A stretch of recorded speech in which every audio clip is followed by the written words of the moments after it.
It's 3:14 in the morning, and there is a man sitting in the dark staring at a spreadsheet that keeps coming out wrong. His name is Marcus. He's 44 years old. He makes $520,000 a year. On paper, he's in the top 1% of earners in this entire country. There's $1.3 million in his retirement account. The house is beautiful. The cars are paid, mostly. The kids are in school that costs more than his first salary. Everything about his life says the same thing.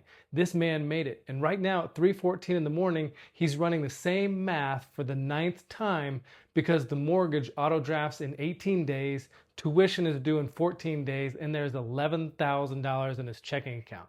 He's not poor. He's not anywhere close to poor. But sitting there in the dark, he feels broke. And the worst part, the part that keeps him in that chair, is that he can't tell a single human being. Because who in the world is going to feel sorry for a guy making $500,000? So he closes the laptop and he goes to bed. And he says nothing. And tomorrow he does it all again. I want to talk to you about Marcus because there's a name for what Marcus is. And once you hear it, you're not going to be able to unhear it. Marcus is rich on paper. Rich on paper is a very specific condition. It's a high income, real assets, a balance sheet that looks fantastic, and almost nothing you can actually touch. Everything you earn is spoken for before it ever hits your account. You look wealthy to every single person around you, and you feel fragile to no one but yourself. That's rich on paper. And if your stomach just dropped a little bit, if some quiet part of you just went, wait a second, that's me. I need you to hear the next few minutes very, very carefully because I'm going to tell you some things about your own life that you've never said out loud. You check your retirement balance sometimes, and not because you need to, because it makes you feel okay for about 2 or 3 minutes. A big expense lands 30 grand out of nowhere, and your very first feeling isn't, how do I pay for this? It's just a flinch. Because you have the money, you just can't get to it without it costing you something. You've used the we're fine voice with your wife or your spouse so many times that some days you almost believe it yourself.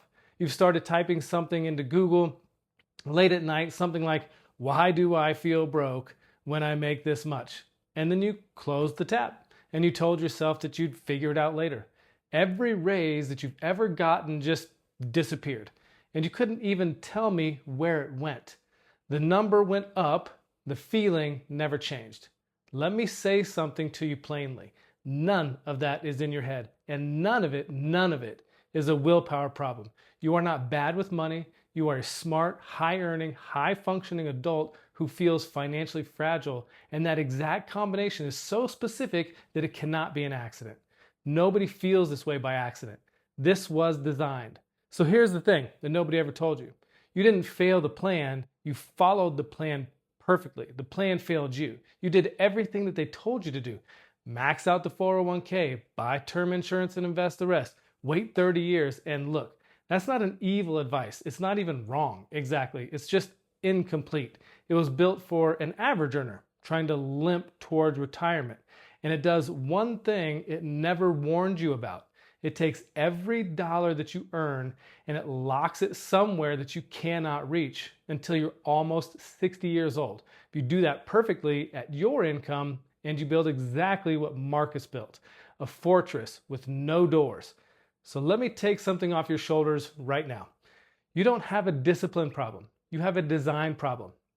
And here's the good news buried in that sentence is that design problems can be redesigned because there is another way to be rich. I call it being liquid rich. Liquid rich means that wealthy in a way that you can actually use, where your money grows and you can still reach it, where you don't have to ask permission from a bank, from a penalty, from your own 60th birthday. You just touch your money when you want. That is the whole difference. The difference between being rich on paper and being rich on purpose. One of them just happened to you. You drifted into it by following everybody else's instructions. The other one you build on purpose, by design, with your eyes wide open. And I want to be really clear about something here. This is not exotic. It's not a loophole. It's not some secret that the wealthy are trying to hide from you. And it is not about earning more money. You earn plenty of money. It's about changing the architecture of what you already have. People exactly like Marcus make this shift regularly. Regular high earners with regular high earner problems who are quietly drowning at 3 a.m. who don't feel that way anymore. Now, I'm not going to explain the whole thing to you in this one video, because if I dumped all of it on you right now, you'd do what you've done every single other time.